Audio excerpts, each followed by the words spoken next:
este congreso de la Asociación Argentina de Estudio de la Administración Pública en su carácter híbrido, ¿no? Digamos, con mesas presenciales, virtuales, híbridas. Y bueno, la idea de, de reunirnos, si bien parte de nosotros nos conocemos, hemos trabajado mucho juntos con Alejandro, con Nelson, con Melina. Marcela se incorpora un poco a esta discusión que ha trabajado también y comparte espacios con Alejandro, en principalmente eh, poder debatir en esta clave un poco histórica del vínculo entre Estado y sociedad. Todos sabemos que esta definición fue parte del enfoque histórico estructural que habían creado allá en los años 70 Guillermo Donnell y Oscar Oslak. Hemos tenido varios trabajos, varios libros que fueron producto de este enfoque, como la formación del Estado argentino de Oslak o el Estado burocrático autoritario de O'Donnell, y bueno, y toda una serie de documentos que dieron lugar a los famosos documentos del CEDES, y es un enfoque que sigue en vigencia, que por supuesto ha tenido varias actualizaciones. El trabajo fundante sobre políticas públicas de Oscar y de Guillermo Donnell, en un trabajo reciente, fueron considerados el texto más citado en el campo de la administración y la ciencia política latinoamericana, un trabajo de Nicolás Betancourt. Con Nelson también, varios de los escritos que hemos hecho y el libro que va a presentar mañana Nelson, o los dos libros, en realidad hablan de este enfoque, ¿no? Bueno, que en su último texto, antes de morir, en Democracia, Agencia y Estado, continúa en cierta manera el propio Guillermo Donnell, y también en un libro que se editó gracias al trabajo de Alejandro cuando estaba a cargo del INAP. Tenemos el último texto, el último libro de Oscar Orlac sobre el Estado en la era exponencial, ¿no? Y un poco me parece que el reunirnos era para reflexionar un poco en torno al vínculo entre Estado y sociedad hoy. ¿Sí? Creo que también ahí está Mirta, está Valeria Di Costa, está Mariana Martínez, ¿no? Así que no sé si eh, Creo que Marcela tiene abierto el micrófono, perdón. Marcela, fíjate si puedes cerrar el micrófono del ahí, otro. ahí, ahí Ahí pudo está. eh, aparecer Nelson.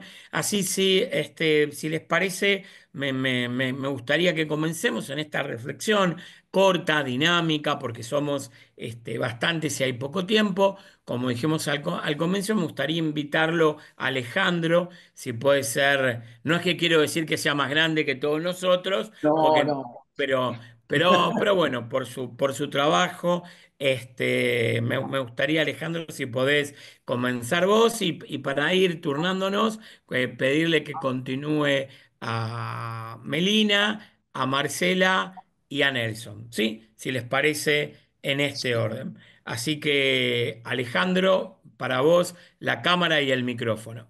Gracias, querido Pablo. Qué presentación, ¿eh? Un lujo. Un lujo. Ojalá en todos los paneles hubiéramos tenido esta presentación. Así que, porque se caracteriza. Me voy a mutar para que tengamos ahora mejor comunicación, ¿sí? Así que quedás, Alejandro, con el sonido para vos. Gracias, gracias. Bueno, tal cual hablábamos con vos cuando estabas armando esta mesa, yo me voy a focalizar sobre una de las dimensiones de este problema o de la relación Estado-sociedad en la Argentina actual, que es justamente el grupo Sub-25, ¿no? Tiene nombre submarino, ¿no? Porque les voy a decir por qué utilizo esa metáfora. Grupo que llevó a gente al poder y que también puede hundir a gente que está en el poder actual. Es decir, la mitad de los votantes de Milei, yo me voy a concentrar sobre esto, ¿no? Los Sub-25, ¿qué piden del Estado? ¿Qué reclaman del Estado? ¿Qué políticas se pueden dar del Estado y qué no hacia ellos? Entonces, mi foco de atención son los sub-25 desde objeto de estudio de las políticas públicas, para ponerlo en algún lado más prolijito. Bueno, los sub-25 son el 15% de la población de la Argentina. Son cerca de 7 millones de personas. En el padrón aproximadamente son 7 millones sobre 35, o sea, son bastante relevantes. Y justamente la mitad de esta gente es pobre.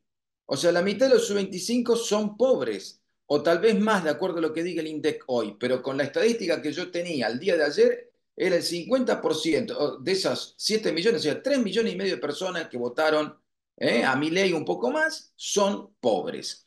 Entonces vamos a caracterizar cómo es esa pobreza, porque ahí está el tema. Ahí está, en ciencias sociales se desvelan, no los vimos venir, ¿qué pasó? Bueno, para entender ese fenómeno, que hoy parece que Pablo Semán es el descubridor, ¿no? Que yo lo celebro, pero hay que estudiar estos jóvenes que ni estudian ni trabajan, tienen un montón de demandas, no idealizan al Estado, pero tampoco se crea que idealizan tanto al mercado. Es decir, son jóvenes que decían, hay que resetear esto, no tengo oportunidades, estoy queriendo entrar al mercado laboral, no puedo, estoy queriendo entrar a la universidad, no puedo, etcétera, etcétera, etcétera. Para ponerlo con un ejemplo, ¿se acuerdan la banda de los Copitos? La banda de los Copitos que intenta matar a Cristina en un incidente de poco brillo, ¿no? Porque, digamos, había uno que decía ser dueño de la garrafa, el otro vendía copitos. Este fenómeno de jóvenes lumpenizados con buen acceso a Internet, etcétera, etcétera, es un preaviso del sub-25 que iba a venir antes con el voto a Milei. O sea, en el voto a Milei conviven los sub-25, el que se vayan todos, me cansé del estatismo, me cansé de todo y estoy ansioso y no sé lo que quiero, pero lo quiero ya, como diría Luca Prodan, ¿no? En una canción que tenía en Sumo. Entonces, bueno, sigamos con los sub-25. Primero, ya se los tracé la cantidad de gente que hay. Segundo, hay un desencanto con la política tradicional. O sea, ese sector sub-25 decía, no quiero ver más ni a Cristina, ni al caniche de Perón, no quiero nada, quiero algo nuevo, aunque se corra el riesgo que reviente todo. Hay que resetear el sistema, por así decirlo. Segundo, impacto de la crisis económica. Estos jóvenes con el mercado del trabajo se llevan muy mal, lo sufren al mercado de trabajo. Es decir, si tienen empleo, son empleos informales, si son monotributistas muy golpeados, es decir, son jóvenes golpeados por un sistema que no nos deja acceder, lo ven lejano, están pauperizados, etcétera, etcétera. Respecto a la participación social, contrariamente a lo que todos creen, son participativos. Son gente que participa en redes, va a reuniones, se junta con gente, debate. Es decir, no estamos frente a un ciudadano completamente, digamos, a un fatalista, como diría la teoría cultural de políticas públicas, una persona que es un lumpen proletario. No estamos frente a eso, ¿no? Reclaman, sí, déjenme entrar, quiero entrar al mercado, quiero entrar a la educación, quiero entrar, quiero participar, quiero consumir en el sentido de ser parte de un mercado, quiero poder elegir bienes, comprar dólares, ese es el ideal de algunos, etcétera, etcétera. En cuanto a la educación, ya se los tracé un poco, la mitad de estos chicos no tienen acceso al sistema educativo. O sea, la mitad de estos chicos no acceden ni siquiera al sistema público, ¿no? Que ahí está el lío justamente de este sector sub-25, que son los ni trabajo ni estudio, pero voto, te dicen algunos, pero voto, molesto, hablo, ojo, ¿no? Y luego está el tema de, que yo les dije, la pobreza, que afecta al 50% de estos jóvenes. Ahora, ¿cómo es el tema de la conectividad de estos jóvenes? Porque todos imaginan a alguien que está tirado en la calle. No, ese joven no está tirado en la calle, ese joven tiene un celular. Y ese celular, en el caso argentino, el 90% de esta población, medida por las empresas de telefonía celular, esa población pobre tiene el 90% de acceso a un celular. Quiere decir que el mundo digital, las redes, no le están lejos. Entonces su mundo de participación es ese mundo digital, frustrante, sobremanipulado. Ustedes saben que, por ejemplo, en Facebook la gente pone las mejores fotos, no te pone las peores fotos, ¿no? Entonces, de alguna forma, acceden a un mundo digital que está manipulado, que es crudo, que es bastante, digamos, disruptivo, etcétera, etcétera, pero por ahí se comunican, por ahí construyen su realidad, por ahí votan, por ahí arman sus redes, por ahí arman su esquema de pensamiento. Entonces, ¿qué tenemos para ir ya redondeando y no aturdirlos con lo que yo estoy diciendo? Este sector sub-25 es muy importante. Este sector sub-25 está por fuera de las redes que nosotros mismos no lo sabemos entender a estos sub-25, ¿no? Que son los que constituyen la mitad de la gente que lo llevó a Milei al poder. Y son la gente que de alguna forma está haciendo cambiar este sistema argentino. Por ejemplo, ayer en una mesa en este mismo Congreso hacíamos una reflexión sobre la democracia. La democracia argentina, les voy a ser muy sincero, no tiene problemas. ¿En qué sentido? Es una democracia fluida. Fíjate vos que un panelista, o sea, una persona que rompía maquetas del Banco Central hace 4 años, llegó a presidente con una agrupación inexistente y un apoyo de estos sectores nuevos. Es decir, la democracia argentina no tiende a oligarquizarse como otras democracias que tienden a dejar más gente afuera del sistema político de lo que uno cree. Acá no pasa. ¿Qué es lo que pasa? Bueno, esa democracia tiene dificultades en establecer, ¿no?, prioridades nacionales que digan, bueno, queremos un Estado que tenga tal característica, queremos una burocracia que tenga tales características. Entonces estamos sometidos a una fluctuación de cada 10 años vienen los que quieren al Estado, cada 10 años vienen los que quieren dinamitar al Estado, cada 10 años restringimos al mercado y cada 10 años endiosamos al mercado. Bueno, ahora estamos en el ciclo endiosando al mercado. ¿Quiénes son los principales apóstoles de este endiosamiento del mercado? ¿No? Los sub-25. Por eso es importante prestarle atención a ellos, sus demandas, sus políticas públicas. Y ya los sub-25, para ir redondeando, que es un poco la confusión que yo quería aportar hoy, los sub-25, contrariamente a lo que ustedes creen, ya le están dando su primer señal de alerta o prendieron las luces del semáforo.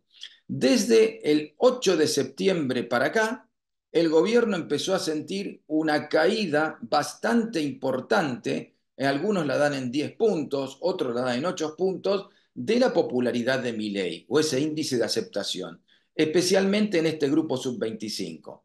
O sea, que algunos decían, uy, cuánta lealtad, cuánta paciencia. No, no es paciencia, empezaron a dar señales ya. Y las señales son lo que están viendo, esa caída de popularidad, que justamente tiene que ver con el veto, excesivo uso del veto presidencial para, digamos, la ley universitaria, que era una esperanza para algunos, veto al ajuste de los jubilados, con lo cual dice, caramba, si no se ocupan de los viejos, mirá, se van a ocupar de mí que soy joven y abandonado, ¿no? Entonces, de alguna forma, las primeras señales de alarma están apareciendo justamente en este mes. Estamos en el momento en que la tendencia del gobierno, que iba siempre para arriba, era imbatible, ahora está yendo para abajo. Ahora, para no caer en el síndrome C5N, que todo va a explotar pronto, tampoco están así. Las encuestas que siguen estos sub-25 muestran que estos jóvenes te están dando señales de alarma, pero no están diciendo que se caiga todo, porque de alguna forma siguen viendo una esperanza de reseteo del sistema, una esperanza de acceso al shopping, acceso al dólar, acceso al consumo, acceso al trabajo, que el gobierno de alguna forma imperfecta, desprolija, inconsciente, cree representar. Entonces, para ir redondeando, ¿cuáles son las políticas públicas que tenemos que fabricar para este sector?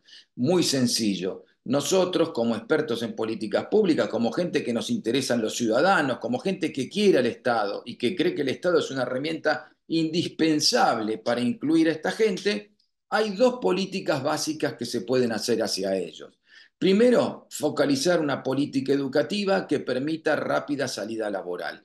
O sea, esta gente, si va a ver la universidad pública, dice, che, son 5 años hasta que entre y me tengo que mantener. Es decir, la universidad pública tiene mucho para hacer. La universidad privada han sido más pillos, porque tienen una oferta más dinámica, pero hay una barrera económica que la mitad de estos jóvenes no puede pasar. Entonces, con lo cual las dos políticas públicas tienen que ver con esto. Mejor acceso a universidad pública, mejor acceso inclusive a la universidad privada, si se puede facilitar en algo, se puede, ¿no? Y justamente el otro tema, el mercado laboral. Sigue haciendo falta, aunque sea mala palabra para algunos de los sindicalistas, una reforma laboral que le permita a estos jóvenes pasar rápidamente a estar formalizados. O sea, más de la mitad de estos jóvenes no son ni monotributistas. Nelson Cardoso sabe lo que es no ser ni monotributista, ¿no? O sea, te baja los aportes patronales, te baja, te fabrica jubilados más pobres, te genera más déficit fiscal, ¿no? Entonces, ahí está el tema. Y por eso de mi lado digo, las dos políticas que hay que hacer hacia estos jóvenes son sencillas, pero no por eso son fáciles, ¿no? Políticas de inclusión educativa amplias, orientadas hacia el mercado laboral, políticas de reforma laboral rápidas, orientadas hacia el ingreso de los jóvenes. Entonces, y combatir esa informalidad. No es mucho lo que estamos diciendo, aunque parezca mentira, pero no es poco lo que hay que hacer para adelante. ¿Por qué? Porque el gobierno tiene que superar una tara, y es la última frase que digo, el gobierno tiene una tara antiestatista en la cabeza. O sea, el mejor instrumento para llevar a cabo sus fines sigue siendo el Estado. Pero como detestan al Estado, se atan los zapatos en el zapato opuesto. ¿Me van siguiendo? O sea, el gobierno es como alguien que se ata el zapato izquierdo en el derecho y el derecho en el izquierdo. Entonces se cae, tropieza, no puede dar ningún paso en solucionar el problema, porque aquí el problema está en los zapatos. Y el problema está en cómo ata los zapatos, ¿no? Entonces, si vos querés solucionar algo con el Estado, tenés que manejarlo mínimamente, orientarlo, etcétera, etcétera. Como siempre, el problema sigue, el Estado sigue siendo el problema y el Estado sigue siendo la solución. Pero hasta que la gente de mi ley lea Evans, porque va a tardar un tiempo largo. Entonces, digámoselo, hagámoselo llegar, pidámosle a Lemoyne que hable algo de esto, disfrazada de algo, o Lemoine, como ustedes quieran. Bueno, ahí está. De mi lado, ese fue mi aporte. Así que gracias por escucharme y los escucho con mucha atención a ustedes. Bueno, Alejandro, muchísimas gracias. Si les parece, después hacemos intercambio y comentario después de que vayamos exponiendo todo, si nos queda algo, algo de este corto tiempo. Entonces, si les parece, pasamos a Melina, que no sé si está conectada en este momento, que está en esta situación ahí de precarización habitacional en Córdoba, digamos. En una IPF, estás en un IPF, Melina, pedir uniforme. No, ¿Eh? no, en una, no, en otra. Ah, bueno. Sería mucho mejor la que mencionaste, pero no, Bueno, en otra. me voy a silenciar, así Más precario, dejamos no, a no más Melina. precario, más ¿Sí? precario. Bueno, yo dejo el video prendido, si empieza a escuchar mal, apago video, así que aclaro eso. Bueno, ¿cómo están? Buenos días, un gustazo, la verdad, este encuentro y que sea un poco también tomado como un espacio que así lo pensamos quienes estamos integrando esta mesa, que sea un espacio de disparador y creo que lo va a ser porque ya escuchándote, Alejandro, yo voy a hablar desde otro lugar, pero muchas cosas que coinciden, así que siempre agradecerte, Pablo, Nelson, que están generando estos espacios que me parece que son tan necesarios. Eh, yo había pensado como un poco en un título, en términos de título, para hablar de pensar las innovaciones desde y hacia los territorios y cómo eso nos puede llevar a pensar un cambio de paradigma en la gestión estatal. Así como Alejandro, vos hablabas de hacías ese recorte de los sub-25, por ahí mi recorte para pensar, y ahí coincido, arranco con algo con lo que vos terminaste, pero es lo que coincidimos y que creo que todos los que estamos acá coincidimos, de esta necesidad central de seguir pensando desde hacia y hacia el Estado. Yo voy a hablar más desde los territorios, ¿no? Los últimos años, eh, por distintas cuestiones de investigación y laborales, he estado trabajando mucho, recorriendo mucho los territorios, territorios rurales y territorios del interior, y eso me ha llevado a mirar otro Estado, ¿no? Y a esta discusión del Estado y de qué Estado, eh, mirarlo desde esos territorios. Entonces va un poco por ahí lo que voy a tratar de aportar, que va muy en sentido de lo que planteaba vos, Pablo, al principio. ¿Me están escuchando bien? ¿Me escuchan? Sí, sí, sí, sí, se escucha, Melina. Bien, listo. Bien, listo, entonces sí. Em, entonces, vamos a ver, entender en primer lugar un poco para también contextualizar em, esta mirada, y esta mirada desde el territorio también tiene que ver principalmente con una concepción del territorio que entiende que los territorios son construcciones sociales y son construcciones políticas, económicas, culturales, que dan identidad a los sujetos que habitan y dan forma a esos territorios. Entonces, desde ahí y desde esta mirada, si quiere, participativa de las políticas que dan forma a esos territorios, lo que se evidencia es que eh, aparecen en esos territorios formas de reproducción de la vida que muchas veces no son captadas por las gestiones gubernamentales, ¿no? Cuando vamos hacia los territorios, lo que vemos es que la vida se reproduce de alguna forma ahí. Y no necesariamente porque el Estado esté presente. O a ver, el Estado está presente, pero desde la centralidad de la cual muchas veces analizamos el Estado, no vislumbramos o no somos capaces de ver las formas en las que el Estado sí está presente y sí está articulando y coordinando, ¿no? Porque hay actores estatales en esos territorios que, junto a otros actores sociales, permiten la reproducción de de la vida social, eh, y que muchas veces no los alcanzamos a incorporar en nuestros análisis. Entonces, también es una crítica hacia los análisis que nosotros hacemos desde el Estado de la Academia. Y ahí, eh,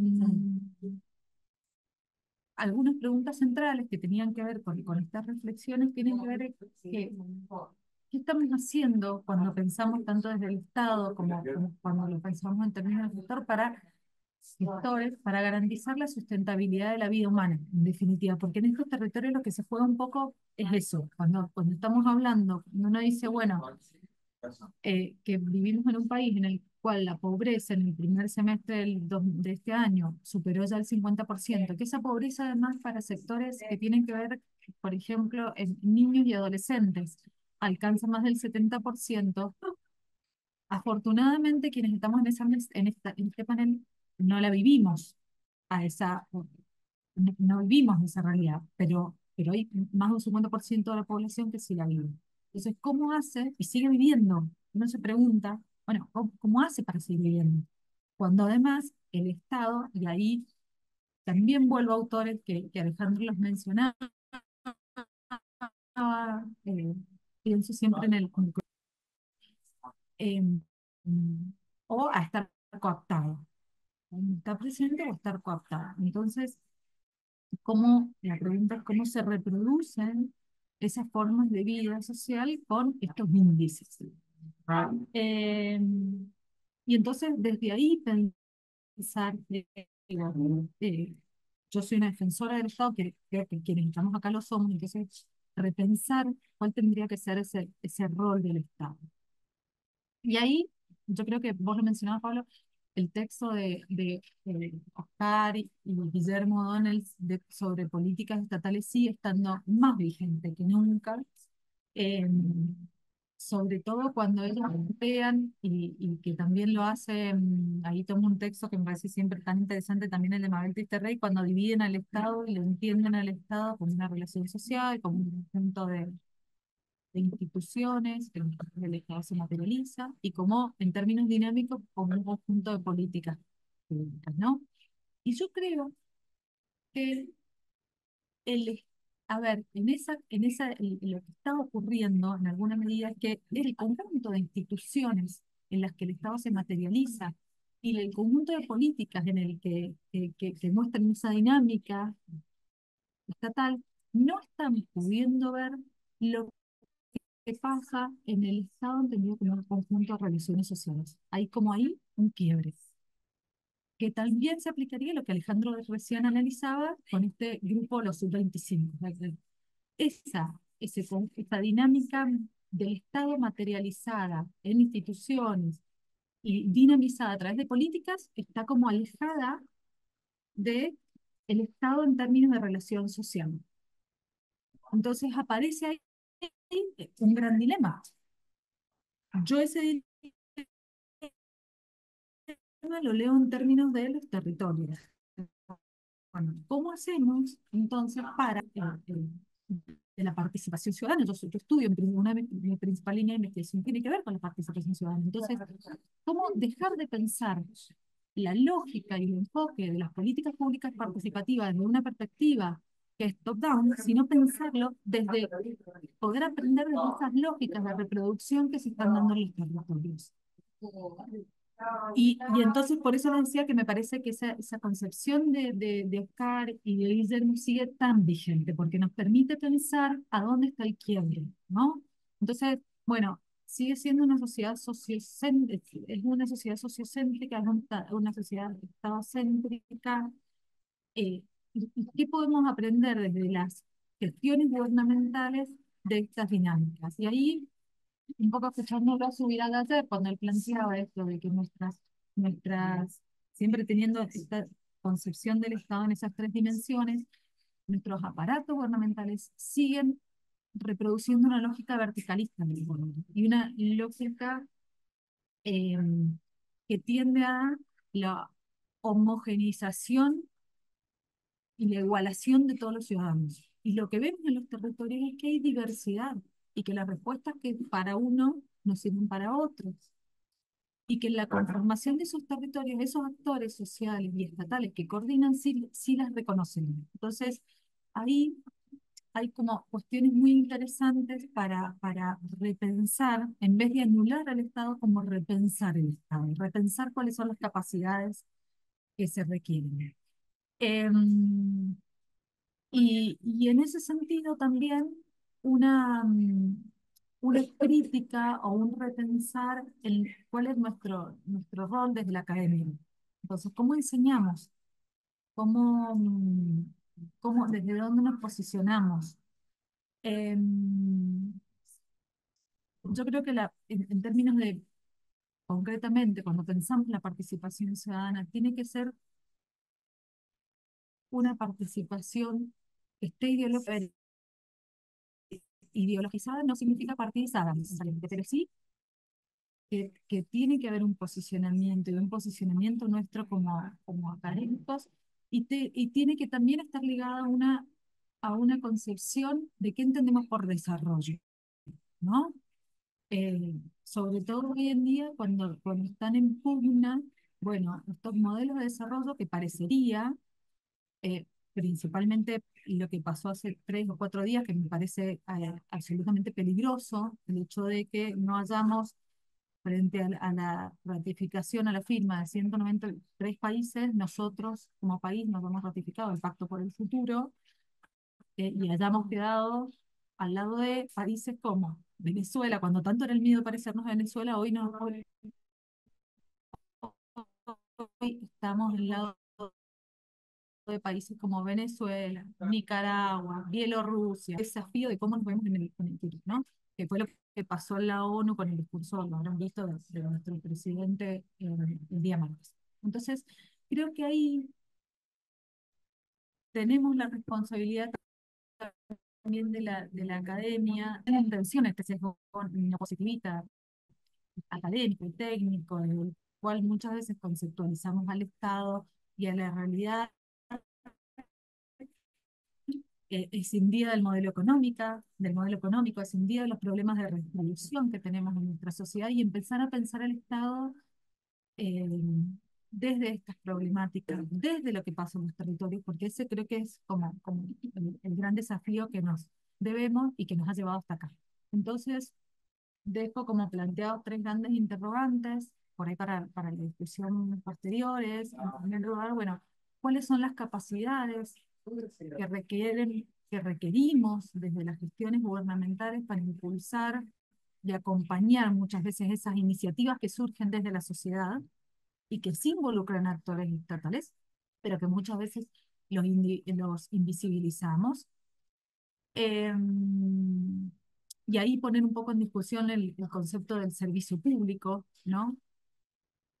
eh, cómo el Estado puede enriquecerse de estas innovaciones sociales que se dan cotidianamente en los territorios y que son las que hoy en día están permitiendo la reproducción de la vida y la sustentabilidad de la vida humana. Entonces, cómo el Estado se enriquece de eso y ahí cambiar esta perspectiva desde la cual miramos y entendemos las políticas públicas y cómo podemos nosotros salir de nuestras universidades, de esta burbuja de la universidad para mirar y poder eh, aprender también de esas dinámicas territoriales. Así que un poco ese era el aporte a la discusión. Gracias. Bueno, Melina, muchas gracias por tu aporte. Si les parece, pasamos a la exposición de Marcela. Yo me voy a mutar, no sé si Marcela estás bien conectada y que Sí, hola. yo me muto ahora. A ver. Ahora. Uy, con eco. Estás en dos dispositivos, por eso hace eco, hace de acoples. Ok. Me voy a salir. Mutea uno y ya está. Hola, ¿me escuchan ahí? Ahí se te escucha, dale. Bueno, bueno, primero quiero agradecer la invitación a Pablo Grucourt, a la Asociación Argentina de Análisis Político, de Administración Pública, perdón. Eh, y bueno, antes de hablar sobre mi tema es más sobre las transformaciones del Estado y la participación ciudadana en la gestión de riesgos centradas en la ciudadanía. Voy a hablar de algo que es una cuestión de coyuntura que justo se está dando en contexto del Congreso, que es el tema de los incendios, ¿no? Todas las zonas afectadas de las sierras cordobesas, que precisamente hace a la gestión de riesgos, ¿no?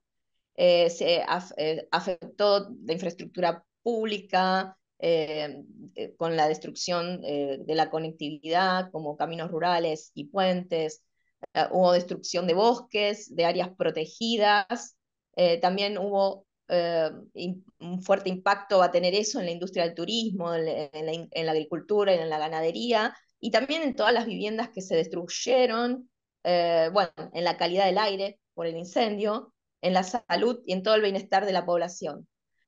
Bueno, es básicamente para comenzar, centrarme en eso, lamentar ese suceso y bueno, decir que por ese tipo de cosas, por este tipo de cosas que están pasando, es tan necesaria la gestión de riesgos centradas en el ciudadano, ¿no? ¿A qué me refiero con gestión de riesgos centradas en el ciudadano o en la ciudadanía? Es en la participación de la comunidad en todas las etapas del proceso de gestión de riesgos, desde la planificación hasta la implementación y el monitoreo de medidas de mitigación. Eh, ¿A qué riesgos me refiero? ¿A qué riesgos se enfrentaría el Estado y toda la comunidad? A riesgos naturales, como los geofísicos, los terremotos, los volcanes, los riesgos dentro de los naturales hidrometeorológicos, como las inundaciones o las olas de calor y frío. ¿Se acuerdan que cuando hay muchas olas de calor, dicen, bueno, les cortamos la luz porque con el calor hay mucho consumo eléctrico, entonces bueno, todo eso, hay una implicancia, una influencia en los servicios públicos, riesgos climatológicos como el cambio climático, o biológicos como la epidemia que pasamos hace pocos años atrás. Después tenemos, dentro de esos los riesgos naturales, dentro de los riesgos tecnológicos, bueno, accidentes industriales, accidentes en el transportes, incendios, ¿no? Riesgos socionaturales, como deslizamientos de la tierra causados por la deforestación o la urbanización o la agricultura, ¿no? Y finalmente riesgos socioeconómicos que tienen que ver con lo que estaban hablando anteriormente, la vulnerabilidad social, la vulnerabilidad física y la vulnerabilidad institucional. Entonces, es necesaria una gestión de riesgos para poder identificar bien esos riesgos, para poderlos evaluar y para posteriormente controlarlos. ¿Y por qué es importante que centremos esta gestión en el ciudadano o en la participación ciudadana en esta gestión? Precisamente para para que haya mayor resiliencia institucional, o sea, para fortalecer la capacidad de respuesta ante esos eventos adversos y para proteger el patrimonio público, para que haya más transparencia, más responsabilidad en la rendición de cuentas y para que se protejan los intereses ciudadanos. Lo que me parece central dentro de esta gestión de riesgos es analizar tres conceptos. Algunos me gustan mucho, a mí les confieso que me gustan mucho porque yo en mis investigaciones estaba buscando ir más allá de ciertas cuestiones que veo que se repiten mucho en la comunidad académica. Entonces, el tema de la resiliencia, como esa capacidad de comunicarse, de anticiparse, resistir, de poder adaptarse a los cambios, de tener esa actitud proactiva, a mí la verdad que me gusta mucho. Y me gusta también la idea esto también lo estaba buscando en cuanto a otras investigaciones, que es la idea de la vulnerabilidad, cómo el Estado construía la vulnerabilidad, y lo pensé muchas veces, y creo que a través de esta gestión de riesgos se puede ver cómo el Estado con sus acciones o sus inacciones también puede construir esa vulnerabilidad. Y también me gusta la idea de la capacidad de respuesta, que también salga de las comunidades ante esas emergencias, porque además nosotros somos un país sumamente solidario, y bueno, y me parece que esa solidaridad tiene que estar organizada, ¿no? Entonces, creo que hay que ir hacia un nuevo paradigma de un Estado resiliente, que esto está bastante, habría que volver a replantearse el término de la paradigma centrado en la gobernanza, porque está bastante vinculada a la gobernanza, y tener este nuevo paradigma, un enfoque más preventivo y proactivo, donde sea central la participación ciudadana en todo el proceso de políticas públicas, que se incentive esta cooperación y coordinación intersectorial, la innovación y el aprendizaje. Esto es algo también muy lindo dentro de esta gestión de riesgo, que hay un aprendizaje continuo, ¿no? No sería que desde, como la escuchaba Melina, bueno, ¿qué hacemos del Estado con el tema de las capacidades o cómo enseñamos esto? Bueno, yo creo que también tenemos que aprender. Entonces hay un constante, hay un ida y vuelta, es recursivo, ¿no? Hay una innovación y a la vez un aprendizaje. Y todo esto basado obviamente en la sostenibilidad. Lo que me pareció interesante también de esto, de centrarlo en la ciudadanía, de esta gestión de riesgo, que hay un nuevo tipo de participación que se llama advocacy, ¿no? Que es una participación distinta a las otras porque es una participación estratégica que está construida tanto por ciudadanos como por comunidades o como los stakeholders, y se centra en influir en las políticas públicas, ¿no? En la toma de decisiones, a través digamos, como campañas organizadas o construyendo alianzas. Es muy importante el tema de la construcción de alianzas, de negociar y de generar impacto en la opinión pública. Tenemos una legislación. ¿Qué legislación nos apoya a nivel internacional? El marco Sendai del año 2015, el marco Sendai, que habla básicamente de comprender, la necesidad de comprender los riesgos que enfrentamos, de fortalecer esa gobernanza, de invertir para reducir esos riesgos y de mejorar la preparación de todos para poder responder y tener una tarea también de reconstrucción, no solo de evaluación, sino posteriormente de reconstrucción. Y la otra legislación importante es la Ley 27.287 del año 2016, que es la que crea el Sistema Nacional para la Gestión Integral de Riesgo y la Protección Civil, llamadas familiarmente SINARGIR. Y en cuanto habla de integral, habla de prevenir, de preparar, o sea, de poder planificar, de coordinar respuestas y de encargarse de la recuperación. Me parece que las funciones son súper importantes de este sistema porque se encarga de la coordinación interinstitucional, de elaborar políticas públicas, de gestionar la información, de capacitar y formar, de encabezar la investigación y el desarrollo y de monitoreos y evaluación.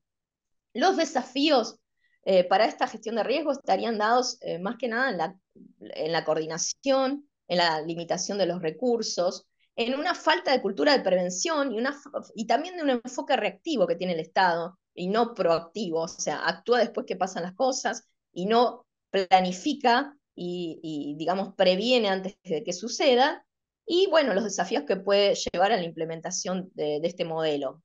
Hay muchas iniciativas exitosas, como por ejemplo el Plan Nacional de Reducción de Riesgos de Desastre, que en ese caso todas las iniciativas exitosas que se dieron, tanto en Argentina, por ejemplo el proyecto Ñañúa en Paraguay o los comités barriales en Santa Marta, que tienen que ver con las reurbanizaciones en las que participan las comunidades. El proyecto Ñañúa es interesante porque ahí lo que hicieron en Paraguay es capacitar a personas con discapacidad para enfrentar peligros como las inundaciones, ¿no? Y bueno, y acá también hicieron en el Proyecto Nacional de Reducción del Riesgo de Desastre un sistema de alerta temprana para también para problemas sísmicos y problemas de inundaciones. Todos estos fueron bastante exitosos y lo que tuvieron en común o los aprendizajes que se llevan de todos estos modelos exitosos es que hay una participación proactiva de la comunidad, se incluyeron a los grupos vulnerables, incluso a comunidades muy diversas, hubo campañas de educación y sensibilización, una colaboración multisectorial, una transparencia y rendición de cuentas de lo que pasaba. Yo también quiero dejar unas preguntas para el debate, que es la idea de si el Estado da una participación ciudadana efectiva en la gestión de riesgo o solo es una estrategia para transferir responsabilidades del gobierno a la comunidad. ¿Hasta qué punto esa inclusión de estos grupos vulnerables en la gestión de riesgos es una prioridad real o solo una medida simbólica para cumplir con los estándares internacionales? Y si la educación va a ser suficiente para que la comunidad actúe o esa coordinación, o se va a necesitar también una mayor intervención o control de parte del Estado. Y bueno, la gestión de riesgo centrada en la ciudadanía, lo importante es, obviamente, lograr esa resiliencia dentro del Estado, y no solo una meta, sino que es un proceso continuo, como les dije anteriormente, que es de aprendizaje colectivo para anticiparse, adaptarse a los cambios y para coordinar una gobernanza proactiva que disminuya la vulnerabilidad. Bueno, les agradezco el espacio. Bueno, muchísimas gracias, Marcela. Casualmente me acordaba que en Córdoba hay uno de los equipos de colegas más destacados que más ha trabajado en el ámbito de la ciencia política y la administración pública el tema de riesgos, ¿no? Principalmente el equipo que encabeza Silvia Fontana en la Universidad Católica de Córdoba. Así que mientras todos estaban pensando o exponiendo, yo pensaba casualmente los vínculos entre los distintos trabajos, ¿no? que se vienen realizando dentro del campo más de las ciencias sociales, capaz que un poco centrados en mi disciplina, la ciencia política. Bueno, antes de mutarme, le paso la palabra a Nelson Cardoso, con quien hace varios años que trabajamos juntos, sobre todo en esto de intentar desarrollar el campo de la administración y las políticas públicas, especialmente en las políticas públicas comparadas. Y bueno, les paso el chivo que mañana Nelson se va a trasladar, se va a tomar un avioncito, y se va a ir a Córdoba con lo caro que está, ¿no? Hablábamos eso con Alejandro también, ¿no? De los costos que nos está, ¿no? Que estamos necesitando para poder afrontar estos viajes académicos, no solo ir al exterior, sino poder pagar lo caro que está un pasaje a Córdoba, ¿sí? Lo que sale una estadía en Córdoba. Así que bueno, pasamos a Nelson, yo me muto y a ver si nos queda algún tiempito, yo digo unas palabras y podemos pasar a un debate. Todo tuyo, Nelson. Bueno, ¿qué tal? ¿Cómo les va? Bueno, antes que nada, obviamente, agradecer a Pablo por haber organizado este panel con que vengo trabajando, con Alejandro también. Bueno, ya Meli también una amiga, que ya hemos compartido otra publicación que también vamos a presentar mañana, hacemos el chivo, que está Alejandro, que está Pablo, están todos, ya nos conocemos, así que es un placer doble estar entre amigos. Bueno, y digamos, retomando digamos, la frase o el título del panel, que es Estado y Sociedad en la Argentina, me gustaría ver esta perspectiva también histórica de observar, como dice Oslak, ¿no? Esta idea de las fronteras entre lo que es la división de tareas, de funciones, entre lo que entendemos por sociedad o mercado, que podemos distinguir si son lo mismo o no, pero para Oslak, digamos, son esta idea de que es algo que queda por fuera de la esfera estatal, de lo público, del ámbito de la acción gubernamental, y por el otro lado está la sociedad, ¿no? El mercado, que se va encargando de diferentes funciones. Y me parece interesante, ¿no? Reflexionar sobre todo a la luz de, me parece una vuelta, me parece que es interesante que hace este gobierno, que justamente propone, por un lado, hacer una reforma del Estado, o podemos decir un nuevo corrimiento de estas fronteras hacia un retraimiento del Estado, de la esfera de lo público, de la esfera de competencia del Estado, y evocando como dos grandes coyunturas o dos grandes momentos de la historia argentina o de esta articulación Estado-sociedad.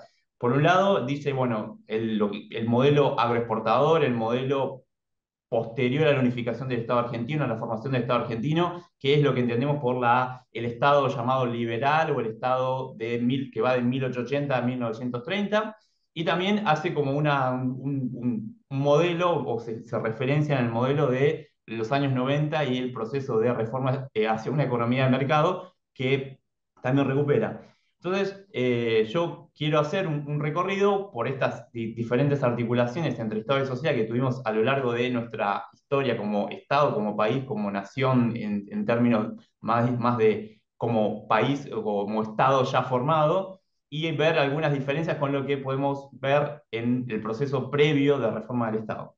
Bueno, tal vez la principal hipótesis que maneja esta exposición es que a lo largo de la historia estas articulaciones, estas configuraciones entre diferentes matrices de relaciones Estado y sociedad se van desplegando de manera temporal, y además en los últimos años vemos una aceleración, una reducción de los tiempos, con lo cual es parte de la pregunta que yo voy a dejar planteada. La primera articulación, por supuesto, es la que referencia a Milei, esta idea también muy idealizada del discurso político de la Argentina, del modelo agroexportador, con esta idea de la opulencia, con un modelo, podemos decir, de Estado más chico, con un Estado que justamente proveía determinada infraestructura, seguridad jurídica, con un régimen de bienestar, que es paradójicamente lo que es la pregunta que yo me voy a hacer al final de esta exposición, un régimen de bienestar que se llama liberal residual, con una acción muy fuerte de la Iglesia, las colectividades en provisión de salud, los sindicatos en la provisión de seguridad social. Bueno, este modelo digamos, y donde también había un proceso de modernización de la sociedad producto de la inmigración. Bueno, esa articulación donde había un rol de Estado, podemos decir, más reducido, duró más o menos hasta la crisis de los años 30, que va a dar lugar a la segunda articulación. Así que más o menos tenemos esos 50 años, podemos decir, de un Estado más reducido, una articulación liberal, si se quiere. Y luego vamos a tener la famosa articulación que va a venir posterior, que es el modelo de industrialización sustitutiva, el modelo del patrón de acumulación populista o el estado keynesiano de bienestar. De acuerdo a qué teoría o qué artículo miramos, vamos a tener diferentes visiones en torno a esto, pero sabemos que es la matriz, como dice García Delgado, como dicen Garretón, esta matriz estadocéntrica que fue desde más o menos la década del 30 hasta la década de los 80, con más o menos con una crisis que se puede plantear a partir de los años 70, sobre todo con la última dictadura. Pero más o menos en esa articulación, bueno, va a haber un crecimiento muy fuerte de la intervención del Estado en la economía, en justamente lo que estamos volviendo atrás, la regulación de las relaciones económicas, de las relaciones sociales dentro del mercado. Por el otro lado, a partir sobre todo de la experiencia, ¿no?, del primer peronismo, va a haber una expansión de este estado social, de este estado de bienestar, con un incremento en las pensiones, en las políticas sociales, la universalización de la expansión del sistema de salud universal de alta complejidad, con Carrillo. Entonces, y esta articulación, más o menos, con sus idas y venidas, se mantuvo durante estos 46 o 50 años, que depende de dónde nos miremos, ¿no?, desde el 30 hasta la década del 70, ¿no? Después de la crisis del petróleo, la crisis fiscal del estado de bienestar, como refiere Nofe, empieza esta crisis de esta matriz. Y acá se empieza a complicar la cosa, porque es donde yo empiezo a ver que yo podría ver que del año 76 al 89 tenemos este proceso de crisis, este patrón de acumulación populista, este patrón de industrialización sustitutiva, que tenemos como dos versiones, ¿no? El ajuste ortodoxo, que se encara en la dictadura del proceso, ¿no?, el de autodenominado proceso de organización nacional, con ajuste ortodoxo, apertura de la economía, liberalización financiera, introducción de capitales, endeudamiento. y luego vamos a tener el ajuste que, como dicen algunos, el ajuste heterodoxo que intentó llevar Alfonsín, que trató de no abandonar el patrón de industrialización sustitutiva y trató de avanzar hacia una reforma del Estado que obviamente no fracasó.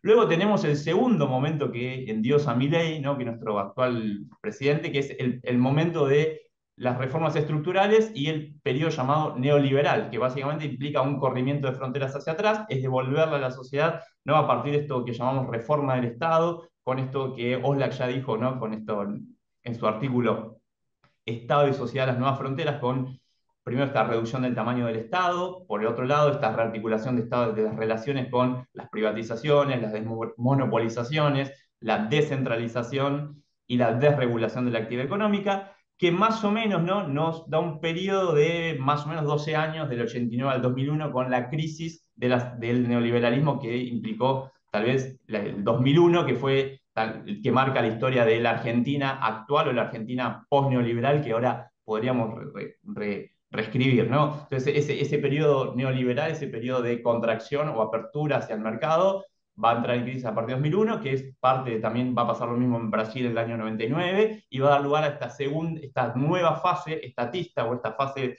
de neopopulista, o como decía Laclau, neodesarrollista, hablando de Brasil, bueno, que va a durar más o menos estos 13 años ¿no? Desde la crisis de 2001 hasta el fin del kirchnerismo, hasta el fin de los gobiernos kirchneristas en 2015. Ahí vamos a tener justamente una nueva recuperación de la acción estatal, una reversión de todas las políticas de privatización, sobre todo las estatizaciones que implicó, por ejemplo, aerolíneas, YPF, la estatización de las AFJP, también un crecimiento del aparato gubernamental, del aparato público, el empleo público, ¿no? Un discurso también orientado en el rol estratégico que debe tener el Estado en la economía, y esto se va a mantener hasta el año 2015, donde entramos en el, yo diría, como siguiendo un poco, parafraseando Palermo, para hablar de Brasil, al periodo de inestabilidad en el que nos encontramos actualmente. Con la llegada de Macri en 2015, esta relación Estado y sociedad empieza a ser mucho más cuestionada y tenemos periodos más cortos. Como decía Alejandro, que cada 4 años estamos cambiando el modelo, ¿no? Y tenemos más inestabilidad, aunque, como dijo también Alejandro, a nivel de la democracia, el régimen político, parece ser que hay una pluralización, una estabilidad, que fue lo contrario que pasó en el caso brasileño, ¿no?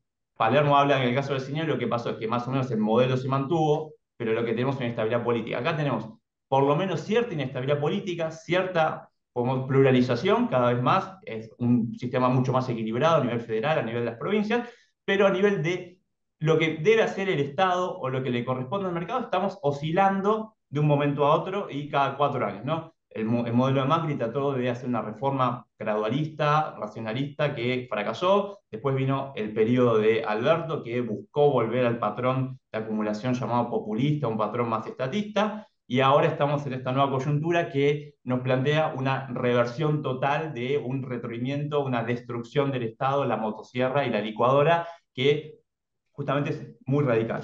Bueno, haciendo unos comentarios respecto a las posibilidades o las idas y vueltas o el paralelismo entre los años 90 y con esto ya cierro, con lo que pueden ser las reformas de los años 90 y los años actual que se plantea Milei, que va a ser una reforma con una eliminación del Estado, volver un modelo, una matriz mercadocéntrica más radical, bueno, etcétera, etcétera. Yo tengo algunas, digamos, siguiendo ahí los textos de Harry Kaufman que hablan de cómo se inician y cómo se consolidan estas reformas. Bueno, primero tenemos una inconsistencia de la coalición, digamos. Es una coalición que no es una coalición amplia de reformas que tiene un principio y es muy estable. Tenemos esta coalición, podemos decir, bastante heterogénea entre el oficialismo, la Libertad Avanza, el PRO, el Juntos por el Cambio, más ahora radicalismo, que es una coalición bastante inestable. El problema de la temporalidad también, creo que algo que es el talón de Aquiles, creo, de todos los gobiernos que tuvimos a partir de 2015, es que cada 2 años tenemos que hacer elecciones y eso hace que cualquier reforma que se pueda encarar, a 2 años tenemos que validarla en las urnas y tenemos que mostrar resultados más rápidos, que era lo que no pasaba antes cuando teníamos un periodo más largo. Después tenemos, y tenemos presidencias más cortas, con lo cual tenemos 4 años para revalidar el mandato de los presidentes y esto acorta también los plazos para ver los brotes verdes o los efectos de las reformas. También tenemos fluctuaciones de las preferencias, siguiendo ahí lo que planteaba al principio Alejandro. Bueno, cada vez vemos que el electorado fluctúa más, que es algo, podemos decir, desde el punto de vista democrático es bueno, porque tenemos un grupo de indecisos que nos definen las elecciones y que pueden votar a Alberto, como pueden votar a Milei, que pueden votar a Macri, ¿no? Y ahí las preguntas en torno a los jóvenes. También una falta, una agenda internacional que no está tan afín a las reformas estructurales hacia economías de mercado, una liberalización. Vemos que toda la nueva derecha, toda la derecha radical, la derecha alternativa, sobre todo Trump, plantea medidas más proteccionistas, lo mismo en Europa con Meloni, son derechas que son euroescepticistas que buscan justamente recuperar la autonomía del Estado-Nación y no justamente desmantelar o erosionar el Estado-Nación, con lo cual es una tendencia contraria, vemos una tendencia justamente de la derecha a tener medidas más proteccionistas. Y también algo recuperando lo que decía Meli, bueno, esta cuestión de que esta reforma el ajuste, el gran ajuste lo tiene que hacer el sector subnacional, lo que lo tiene que hacer el nivel local, las provincias, y vemos que eso es muy difícil, obligar desde la nación a que reformen sus estructuras gubernamentales, que reformen el gasto público y sobre todo, ¿por qué? Porque las provincias, los gobiernos locales tienen un incentivo a mantener esas políticas que le dan legitimidad. No pueden recortar el gasto público porque saben que tienen que enfrentarse a elecciones y quieren ganar elecciones, con lo cual tienen muchos menos incentivos para intentar reformas, ¿no?, estructurales o reformas de ajuste o planes de ajuste que el Estado-Nación. Y por el otro lado, el último punto que yo voy a plantear es el tema de algo que ya lo planteaba Joan en los años 90, que no se habla mucho, pero es lo que llama la autonomía que tiene el gasto social en la Argentina. Más allá de la retórica que haya tenido el menemismo, de la retórica que haya tenido Macri, o la retórica que tenga ahora Milei, con todo lo que estamos viendo en torno a las jubilaciones y las universidades, el gasto público social, ya entendido por pensiones, educación, salud, va en aumento en proporción del PBI en una constante. Con lo cual, la autonomía y el legado histórico que tienen las políticas sociales de nuestro país es algo muy difícil de desmantelar, y eso me parece que va a ser tal vez uno de los grandes talones de Aquiles de esta reforma que intenta hacer Milei. De hecho, justamente está teniendo el primer traspié, ¿no?, con esto de la reforma jubilatoria. Entonces, esto es un poco para plantear algunas preguntas en torno a esta nueva reforma del Estado o esta nueva matriz mercadocéntrica que intenta plantear el gobierno de Milei, y bueno, a ver qué preguntas nos podemos o qué respuestas podemos encontrar ahí en el debate. Bueno, no robo más tiempo, así empezamos a conversar entre nosotros. Gracias. Bueno, Nelson, muchas gracias.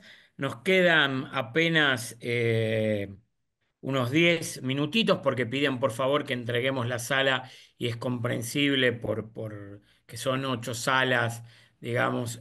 Así que lo que yo los invitaría es a una reflexión entre todos nosotros. Yo lo que podría decir rápidamente, me tomo 2 minutitos, es que hemos planteado esta relación entre Estado y sociedad en una dimensión histórica, pero sobre todo en estos cambios que hemos estado viviendo en estos últimos años. Creo que la pandemia y el impacto de las tecnologías en nuestra vida cotidiana, no solo en la gestión estatal, ha sido central en estos procesos, que esto tiene distintas dimensiones geográficas o territoriales, como señaló Meli, que esto tiene un costo, que las políticas públicas tienen un costo, como recién hablaba Nelson de la autonomía, ¿no?, del gasto social, que evidentemente algo que dijo Alejandro, que me hace acordar al texto de Huntington, no es fácil elegir, que vivimos en esta especie de esquizofrenia en la Argentina muy marcada entre modelos estatistas, ¿no?, lo que Huntington llamaba populistas, y estos modelos tecnoburocráticos que a partir del menemismo no han necesitado más golpes de Estado para administrarse, ¿no? Si bien el gobierno de Milei tiene ribetes, por lo menos discursivamente, ideológicamente, bastante autoritarios, como su expresión de que los problemas de Argentina comenzaron en 1916, cuando realmente entramos en un régimen democrático, la continua reivindicación del rol de las Fuerzas Armadas en el problema del terrorismo de Estado por parte de la vicepresidenta, que esto prácticamente no ha sucedido en nada. Creo que acá hay una diferencia sustantiva con lo que fue el periodo macrista dentro de lo que podríamos hablar de los gobiernos de derecha, pero Alejandro creo que nos plantea algo bastante interesante, que todo lo hemos tratado, que era lo que yo más pensaba hablar, que es la relación que hay entre Estado y sociedad y régimen político, ¿no? Y algo que dijo Alejandro que me parecía importante, que la verdad, por más que nos pueda gustar o no me pueda gustar a mí, mi ley, nadie pone en duda su legitimidad democrática de origen, ¿no? Digamos, que me parece que es algo importante, que una continuidad que hemos tenido desde el 83 hasta ahora es que nadie pone en tema de juicio el aparato democrático, ¿no? El régimen democrático, de que el que gobierna lo hace mediante elecciones libres y periódicas. Creo que eso podría ser algo sustantivo para la democracia, que me parece que es algo que estamos analizando. Y algo que sí que decía Alejandro y todos, Meli, Marcela, con un bastante aporte interesante desde el tema de las políticas de riesgo que vemos, y lo vimos sobre, Marcela señalaba, ¿no? Los distintos tipos de riesgo, que acabamos de salir de uno a nivel mundial, ¿no? Que fue el tema de la pandemia, que demostró que los estados tuvieron un rol central y supieron producir vacunas con una rapidez extraordinaria, también vinculados con empresas como las empresas farmacéuticas, no hay que dejarlo de mencionar, pero el Estado, como decía Tedesco Coppola en ese famoso texto para hablar, ¿no? De los años 90, el Estado vuelve a escena y el Estado con la pandemia volvió a escena.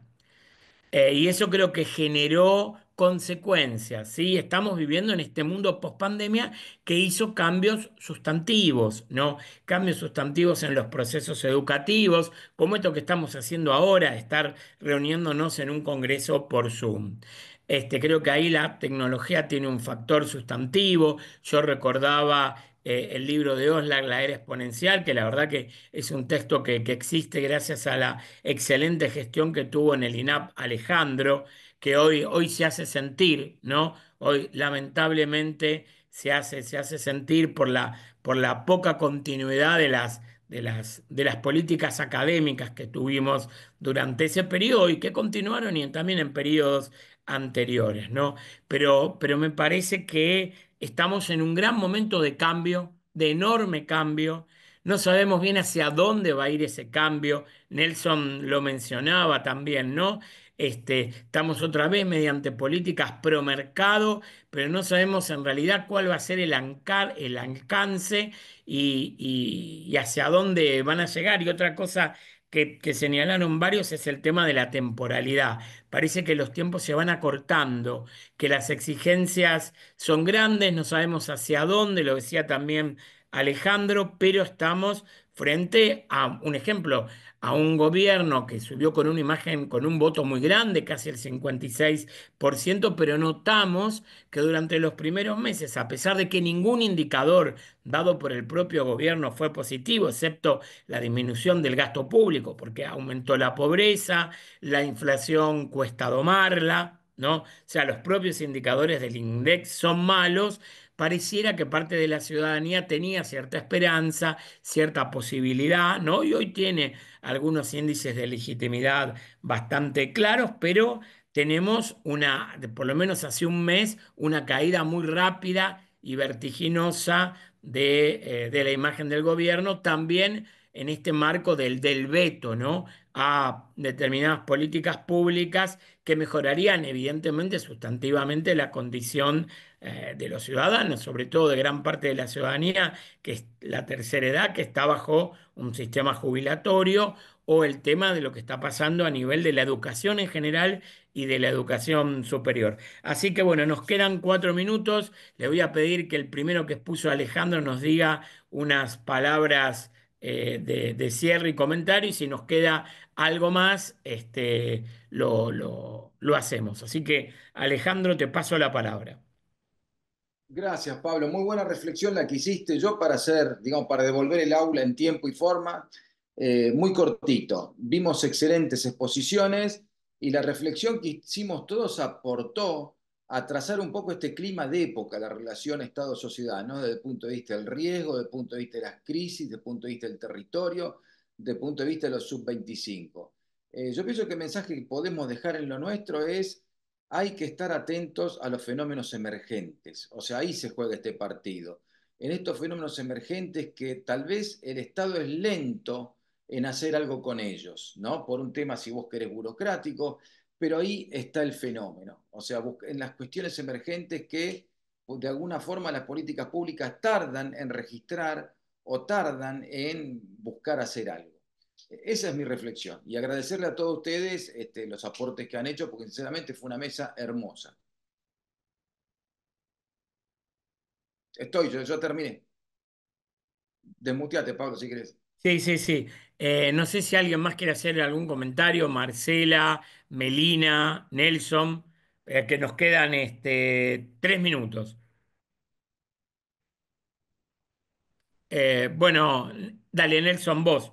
No, yo creo que justamente es un fenómeno, digamos, esta coyuntura o este nuevo escenario donde estamos, creo que estamos preguntándonos hacia dónde vamos. Me parece que estamos iniciando un gobierno que se propone tal vez iniciar una nueva fase de reformas hacia mercado, una nueva matriz mercadocéntrica. Me parece que justamente el principal desafío que tiene este gobierno es, creo que digo, ahí soy bastante consistente con lo que plantea Alejandro, es los cambios que hay en las subjetividades, en las preferencias de la ciudadanía y sobre todo de la juventud, a la luz de estas redes sociales que creo que son una fuente de estímulo, de intercambio de ideas, de opiniones y que hace que fuertemente cambien de un periodo a otro. Con lo cual, esto puede ser, nos da como dos posturas. Una es, digamos, la hipótesis negativa, dice, bueno, que los medios tienen como cierta capacidad de influenciar, las redes sociales influencian las preferencias, todo lo que habla esto de la desinformación, que vieron que para los norteamericanos todo lo que no te gusta es desinformación ahora en Estados Unidos, cosa que yo estoy bastante crítico de eso. O por el otro lado, si es realmente una ciudadanía crítica que realmente analiza los fenómenos y cambia las preferencias, opina de un momento, piensa una cosa sobre determinado fenómeno, y también cambia a la luz del desarrollo de los acontecimientos. Tal vez esté mucha gente que esté ahora de acuerdo con mi ley, si no tiene las respuestas o las expectativas que tenía al comienzo del gobierno, claramente puede cambiar hacia otra cosa. Y con lo cual en la democracia implica eso también, cambiar las preferencias y cambiar el que está en el poder, ¿no? De alguna manera, cuando no te da una respuesta a tus demandas. Creo que tal vez eso es lo importante, es ver las demandas que tiene la ciudadanía, es la gran digamos, el gran signo el gran asterisco, el gran signo que tenemos que resaltar acá. Nada, eso. Bueno, si les parece, terminamos. Digo unas últimas palabras de agradecimiento, principalmente a toda la AIAP, a las universidades que han intervenido, al gobierno de Córdoba, a Diego Pando y a Alberto Bonifacio, que encabezan, digamos, la conducción de esta asociación. Hay que reconocer las limitaciones que hemos tenido muchísimos de nosotros en poder hacer actividades presenciales, que me parece que en un congreso esto es bastante importante. Ahí Melina nos manda un saludo para todos. Gracias, Meli. Esperemos que te entreguen rápidamente el departamento, puedan continuar. Bueno, nos desconectamos y les recuerdo que mañana tenemos toda una serie de presentación de libros. Y Nelson va a estar ahí presencial. Después Nelson, mandanos si se puede ver también, si nos podemos conectar también virtualmente. Así que yo cierro esto, nos despedimos, así entregamos en horario. Nos estamos viendo.